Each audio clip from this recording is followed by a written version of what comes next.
Thank you for joining us. This is Jody Tropiano, the Content Director for Health, and I'm here with Rich Roth, the Chief Strategic Innovation Officer for CommonSpirit Health. Hi, Rich. How are you? Hey, Jody, I'm doing good. Thanks for having me. Thanks for joining us today. Excited to chat with you a little bit about what CommonSpirit's up to and how you're faring during this. Absolutely. Look forward to sharing our story. Excellent. So first off, just would love your kind of initial thoughts on how CommonSpirit's doing, how you've been faring during the pandemic, any kind of challenges or successes you've had along the way. Yeah, I was reading something recently which I thought was really interesting, and it was from a gentleman by the name of Jim Hackett, and he is currently the CEO of Ford, and prior to that, the CEO of Steelcase, which is an office chair manufacturer. And I definitely need like office chairs at my house. I was not prepared to work from home, so which is why I'm from the office today. But in any event, he came up with this framework of which all organizations need to work in the now, in the near, and in the far, at the same time, right? And so I think that really, synonymizes what we're trying to do at CommonSpirit. So, we've got the now, which is, the heroic work of people on the front lines, nurses, doctors, laboratory technicians, pharmacists, EVS professionals, whatever it may be, responding to this pandemic, keeping our communities safe, treating people in these incredibly challenged times. And that is so much of the ethos of what we've been dealing with. And it's really interesting to see the innovation from my role that comes out at a time like this. One example I thought was really fascinating about the now was we actually had a cafeteria employee in one of our hospitals in Phoenix, and they were watching, what happened with the nurses and the doctors and the others that were, having to do their shifts and then go home and take care of their families and do all the things people would need to do during a normal day, shop, etc. And they came up with this concept of transforming the cafeteria into a grocery store. And so they actually developed a grocery store out of our standard cafeteria where people could get meat and cheese and eggs and fish and what have you, so that our caregivers didn't have to go to yet another place after the end of the day, and they could go home and be with their families instead. So that's something we launched in Phoenix. We ported almost across our 100 hospitals. Other health systems have adopted that. I just thought it's a really fantastic way of a different type of person kind of caring for people in the now, even though they're, our caregivers, so our caregivers can take care of their employees. Also, there's the near, which is really, welcoming people back to get surgical care and other types of care that they need. There obviously is a reticence amongst people, but, I can tell you the amount of time and effort going into making sure these locations are safe, that surgeries are prioritized. Elective is sometimes a word that goes out there that doesn't make a lot of sense when you have a tumor or, or not able to walk upstairs or what have you. And so, really grading and making prioritization on how to do these surgeries. And then there's the FAR, which is, a lot of work in thinking about how do we reinvent the future in light of the opportunities that have come to play in this pandemic to improve care, as well as, the things that have kind of looked rather unfortunate for our healthcare system writ large because of this work, and trying to improve upon those. So, all those three vectors are being worked on at any given time here. There's been really heroic work along all sides of that. Wonderful. That cafeteria example, that's great. I read an article about that. It was really Yeah.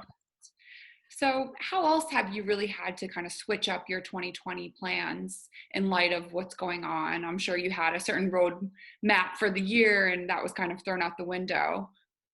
Yeah, I mean, this is one of the things where it's been really interesting to look on the progression, certainly on some of the, algorithmic and virtual and digital world that have just transformed themselves in days. So we had actually done a lot of early work on developing algorithmic pathways or ways that patients can intersect with us through chat-based questions or really quick understandings. And so fortunately, we had so many of these things kind of worked in advance, so that when COVID-19 really started, we were able to rapidly put on our website a way that you could ask simple questions and be able to triage to either testing or, if you had to come in, we had obviously those capabilities as well, but really so that people can, ask their base level questions rather than having to necessarily call or, go in, that they could, get that first level of information online. That was really important.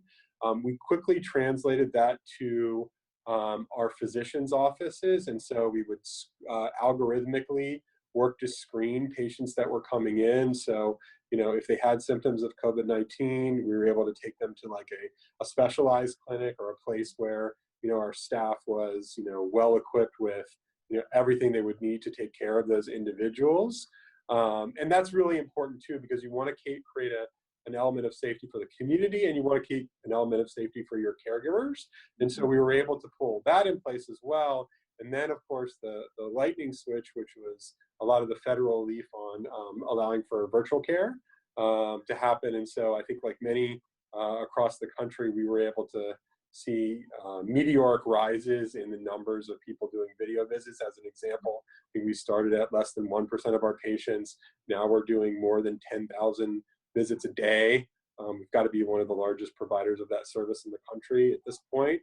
But it's really about providing excellent access in the way that makes sense for patients, where we have these asynchronous ways, such as these chatbots and other things. And then we have the video visits. And of course, now we're able to see things physically. But, creating that as a care model when it was like, a few disparate projects maybe worked on by, unique teams because the incentives weren't there yet, into this integrated fashion of, being able to access you on text or, through video or in person when it's needed, and starting the beginning to build that care model is really, I think, what's going to be exciting for the years ahead. And it's hopefully a better way to reach people more conveniently and than, we've had in the past. I think so. And so how have health systems as a whole been most affected by the pandemic? I guess what is most concerning to you in regards to providers and health systems? I mean, I think two things are really are what keeps me up a bit at night. One is, if COVID-19 did one thing, it really laid bare a systemic failure to care for the vulnerable in our communities. And if you look at the statistics about, whether it be the Latinx community, the African American community, and their propensity to be impacted by this pandemic versus others that may have had more ready access, it's tragic. And so, we as a healthcare delivery system have not been upstream enough. We've not partnered with social services or community organizations enough. We've not incented prevention enough. I think, unfortunately, regardless of where in the country you are, these numbers continue to pop up. And so from a health equity perspective, that's just something I think the entire system needs to double down upon and reimagine and refocus. That's number one. And I would say the second big challenge that we're going to be faced with is behavioral health challenges. I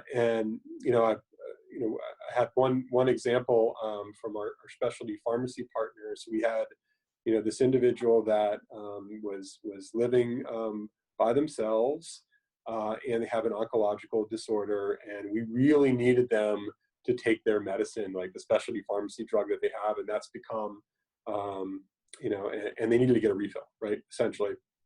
And so, but this person was so, frightened really to go in, to order the refill, to get something delivered, a whole host of other types of things. And so, we really ended up working with one of their emergency contacts and getting them as a lay person to help convince this person that, this is the most important thing. It is safe. They will take care of you fantastically and be able to get you the drugs. But it's important that you do that, right? I mean, not taking care of yourself in that way is, going to have disastrous results over the long term. And so I think there's a, behavioral health dynamic out there right now that, whether it be in the use of that case and just feeling empowered to be able to take control of your health, or whether it's, depression or a host of other things that we're going to see in our communities, we really have to, make behavioral health a front care line item in order to be truly taking care of communities. And so, how could the rest of the health ecosystem better support the provider community since you are really on the front lines of care right now? Yeah, I mean, I think, the blending and the blurring of lines of these organizations is really important. I mean, we've had this historical archetype for a long time. There was the pharma community, and there's the payer community, and the life sciences community, and the social community, and the hospital community, and the physician community. And so, I mean, I think we've seen here that you must partner across all these communities to be successful. If you look at testing and treatment, I mean, that needs to be a partnership between the lab community and the provider community. If you look at reimbursement for services and care and access and technology, I mean, there has to be a partnership between the payer community and the provider community, and down the road. And so I think we're going to have to really take advantage of these next level business models that take down silos and reinforce partnerships, because if we don't connect the strands that ultimately get to the end individuals and communities, we're really doing a disservice for the country writ large. And so I'm really excited to see different collaborations coming to bear. But I think ultimately the entire ecosystem needs to reimagine how they work with one another and break down silos. And even in healthcare providers like us, I mean, often there's an acute world, an ambulatory world, a virtual world, a post-acute world. All those are becoming blended as well. And so we all need to work on this interrelation in a much deeper way. Hmm. And with the blurring of lines between the different parts of the ecosystem, that can be one example, but how else has the specifically health tech and digital health ecosystem changed and shifted during this crisis? Yeah, I mean, I think that number one, it's interesting. I mean, it may be one of the best times ever to start a new company because we've seen so many gaps emerge between all these various different pieces of the continuum, that the need to drive innovation in these areas is there now. I mean, we talked about the challenging outcomes amongst people with barriers. I mean, that's a huge opportunity for new innovation to come in and to create enhanced value. Obviously, the tech community and the health tech community has done great work on the access side, in creating more convenient algorithmic-based services, or telehealth-based services, or a host of those types of things. And that's one important model, but I just would say that model needs to exist in a continuum, and we need to see innovation in areas that bring that together with services. So there's great technology, but it's coupled with services, so people can receive care in the manner that makes the most sense to them, and consumer sense. But again, I think that the next generation of companies is really going to look at these gaps, and they're going to see ways to create services enabled by great technology that really penetrate into some of the more troubling problems that have been revealed in the pandemic. Hmm. And can you expand a little bit more on the blending of tech and social services? Yeah, so a great example. I mean, it's tragic what's happening with the number of unemployed. Growing up every day. I mean, I think I've heard numbers as high as 15 to 20%. I mean, in the history of looking at social determinants, there's been a bit of a flaw where people looked at it as a Medicaid issue, or a certain segment issue, and lots of people need help with, are insecure with food or with housing, or with a host of other types of services. But we really need to understand how these services are being delivered, how they're integrated within a total care model, because having healthy food is absolutely part of a care model. Not being homeless is absolutely part of a care model, and making sure that people have sufficient places to live.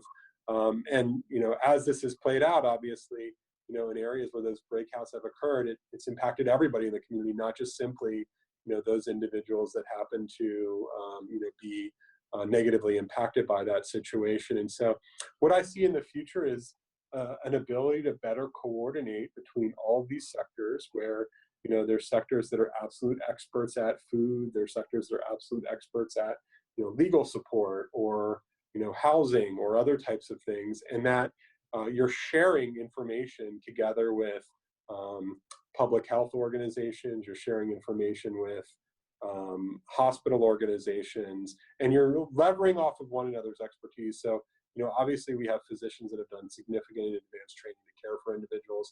I often argue that the people in charge of food banks or social services have their own PhDs in their own disciplines. They're as equal. They're just looking at a different lens of the continuum. And so I think that the health tech and the services communities that come together with providers on common platforms that are able to share information and truly benefit one another will be a secret sauce for the next stage of our evolution. Mm-hmm. And where else do you see an opportunity to really reshape the health system, specifically using tech to address the social determinants of health and addressing specific needs of vulnerable populations? Yeah, I think that, one of the things we really need to get to the root of with all of the disparities that we're seeing is the care model been built in a way that truly resonates and touches unique populations, or has it been built in a way that kind of crosses the board for everyone, but doesn't really go deep into areas of potential need? And so, whether it's looking at, young mothers in the Latinx community, and are we, do we have the right cultural understanding of that population? Are we offering the right types of services in the right way? Or can someone from, of that community, emboldened by good technology, really engage and empower in a different way than the healthcare system isn't on its own? And so I think what we're going to see is the evolution of, if I look at the primary care world, there's kind of a built for purpose type of primary care, but are we going to see this evolution? Sometimes I've called the 31 flavor strategy, but it's basically, should we have a different level of primary care access for unique communities like seniors, for homeless individuals, for people of certain demographics, et cetera, that really understands them in a way and is made up of caregivers that represent that community and are trusted in a way that a one-stop shop offering might not be able to provide. So my hope in this evolution is we're going to see more discrete and unique services for populations of need, and that we're going to be able to measure real outcomes that have hopefully will address some of the challenges that have been really laid bare in this in this last several months. Mm-hmm. And maybe that's an example of one lessons learned from this crisis. But where else do you think are really the key lessons learned where we could do better next time? Hopefully there is not a next time, but if there was, Yeah. And then also just moving forward and reshaping our health system moving forward. Yeah, I definitely see the blending of the public health sector and the community health sector and the social as one.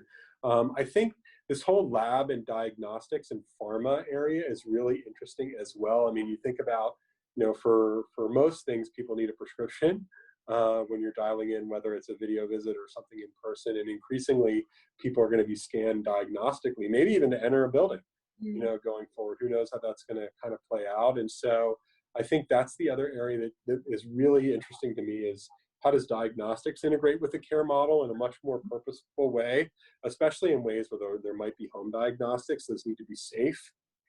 They need to be clinically validated, and they need to be part of an overall model that gets to your practitioner as opposed to, I think we've seen this play out over the last couple of weeks. Certain types of tests have been out there and then taken away, and there's controversy over antibody tests and a whole host of other things. And I think, those are areas where we don't want to skirt the science, and we want to make sure that they're integrated into a care model exceptionally well. Now, providers can learn from the convenience and from the on-demand aspects of a lot of things that are, being offered by a more entrepreneurial world, but they also have to be safe and they have to be integrated. So if there's a problem, that can go through a continuum and help people.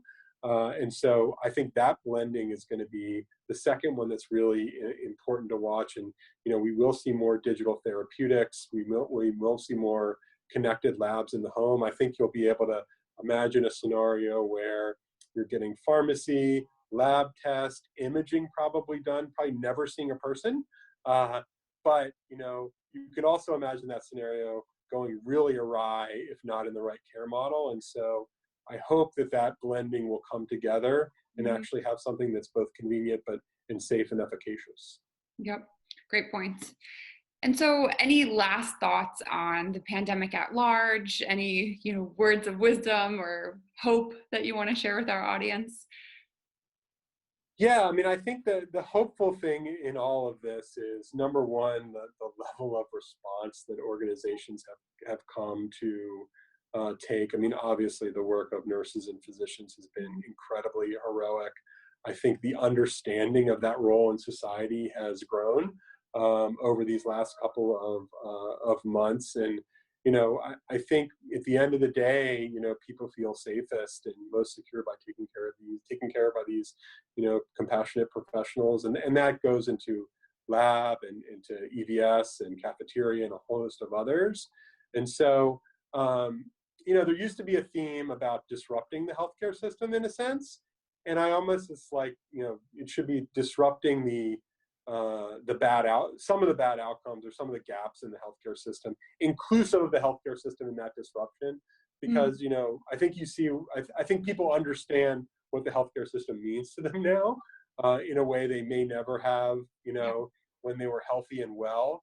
And so, disruption can be a very scary and bad term, or it can be planned and incorporate these gaps and the challenges that we've talked about today. I'm hoping we end up in the latter space, and that the role of our, caregivers is, has grown in a way that really emphasizes, how important they are to society. Mm-hmm. That's a great place to end it. Rich, thank you so much for joining us. Appreciate you sharing your thoughts. And we look forward to catching up with you again in the future. Yeah, thanks so much, Judy. Really enjoyed it. Stay safe. Thanks. Thanks for watching this interview. We're doing our best to keep our health community up to date and informed as the pandemic progresses. So please check back for more interviews and blog pieces with leading health experts, as well as check out our Health COVID resource page for more information. Thanks again.